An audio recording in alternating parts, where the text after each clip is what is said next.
Hey, how's it going, guys? Welcome back to my YouTube channel. My name is Georgiman, and I'm your friendly neighborhood anime and manga fan. I love all things anime and all things manga, and I'm here today to talk about Jujutsu Kaisen Season 2, Episode 15. So, what did I think about this week's episode? To be honest, this week's episode was awesome. It was very cool, very epic, and one of the main things about that, because we get to see Toji just completely wreck shop, and we pretty much continuing from where we left off in last week's episode, as well as we get to see a huge culmination of events that ends the episode in a very shocking slash very hype. When it comes to next week's episode, we get a lot to see. We got a lot to look forward to in next week's episode as well. Now, before I go any further with this week's episode, I just want to give you guys a quick reminder to make sure to subscribe to my YouTube channel so you guys can be up to date with all my Jujutsu Kaisen as well as all my anime and manga content that I'll be providing in this channel. It really helps out a lot, and I would really appreciate it if you could subscribe to my YouTube channel. So if you guys could, please subscribe to my YouTube channel. Now, with all that out of the way, let's get into this week's episode. So in this week's episode, we pick up where we left off last week, like I said, which is Toji just breaking into the party and just completely, getting in the middle of the Nanami, Maki, Megumi, and the Sending Head Clan versus Dagon. And we pretty much just wreck shop. And he walks in like a boss, my man. And I did see some people complaining about how last week's episode there was no narration like there was in the manga. Which, to those people, I mean, I'm sure you guys are happy now because, I kind of figured they were going to do that, like a little recap, and, it builds up to that.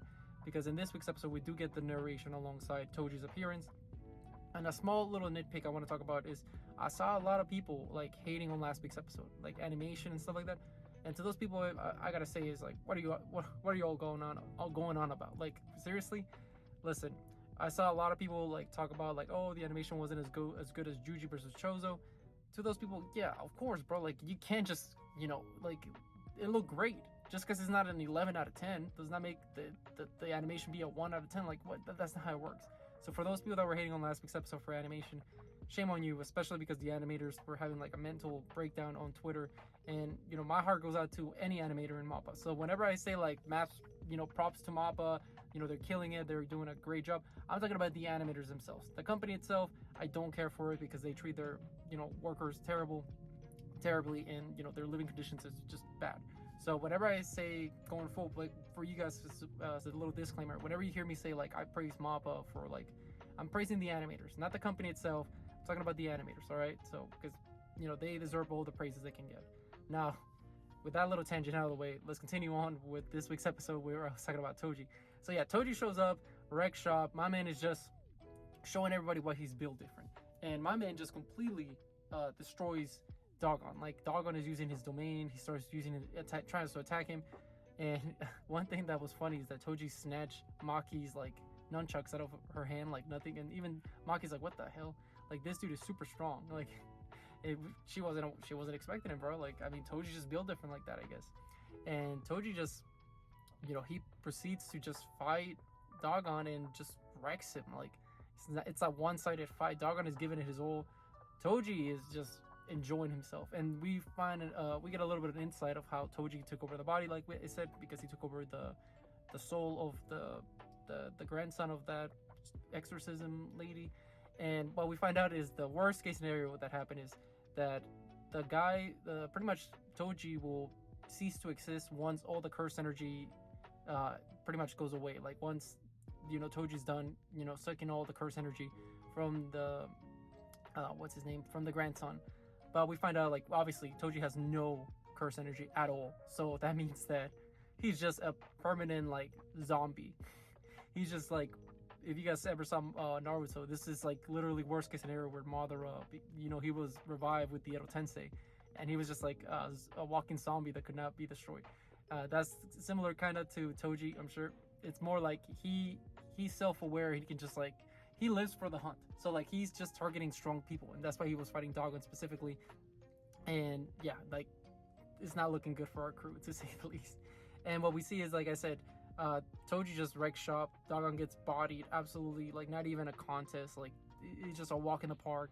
And right as soon as, like, he bodies him, it was like a one-sided fight.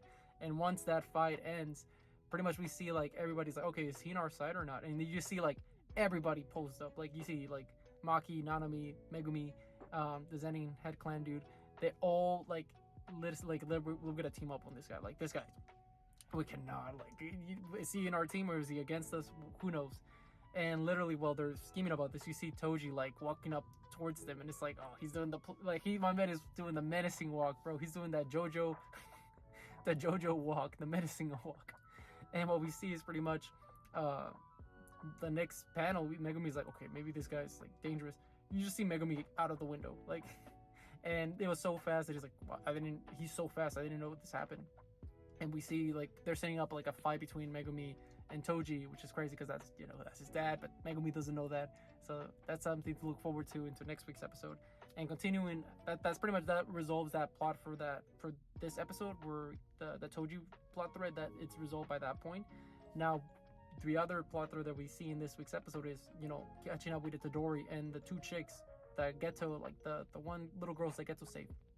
And we see that pretty much they're going all in. They give Itadori a finger, try to wake him up, but it doesn't do anything, because their plan is to get Sukuna to, wake up and kill Kenjaku, because they know that Kenjaku was just using them, and they want revenge for, Geto being used by Kenjaku, because they're fine with Gojo. Like they said, like, Geto was killed by his friend, so that's fine enough. But just having our master Geto being controlled by something like Kenjaku, that no, we gotta kill him.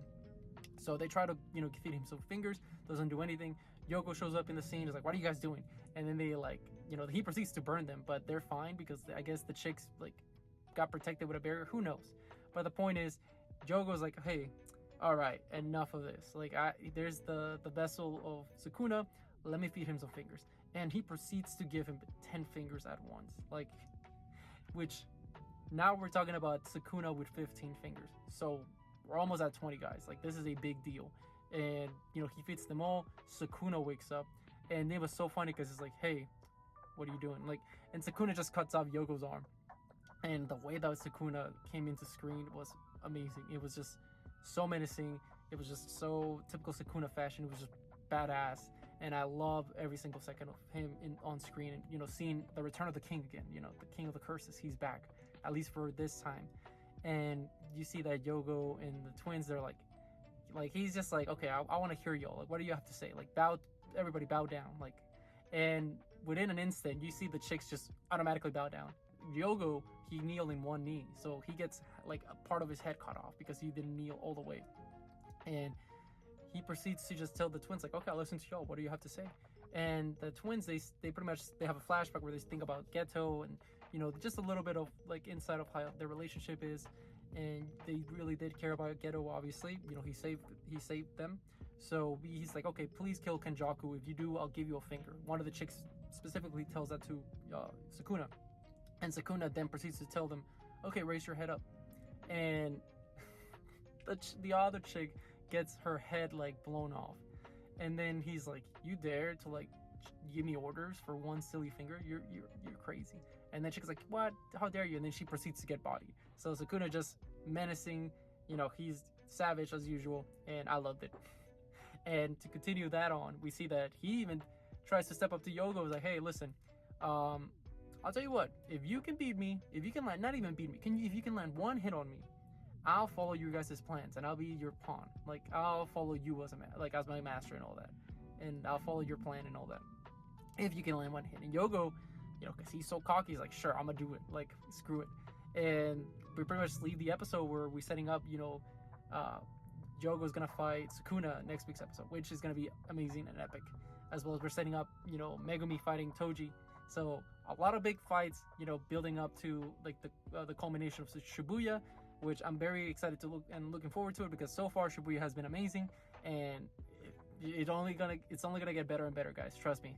The climax of Shibuya is S tier. This whole arc is S tier. So I think that so far, like I said, this has been a perfect adaptation, and I've been loving it, and I can't wait to see what happens in the next week's episode. But with all that being said, what did you guys think about this week's episode? Did you guys love it? Did you guys hate it? Did you guys thought it was alright? What did you guys thought? Let me know in the comment section down below. Also, thank you so much for sticking all the way to the end of the video. I really appreciate it. And don't forget to like, comment, and subscribe to my YouTube channel for more Jujutsu Kaisen, as well as more anime and manga content in the near future. But yeah, with that being said, I hope you guys have a great rest of your day. Bye-bye.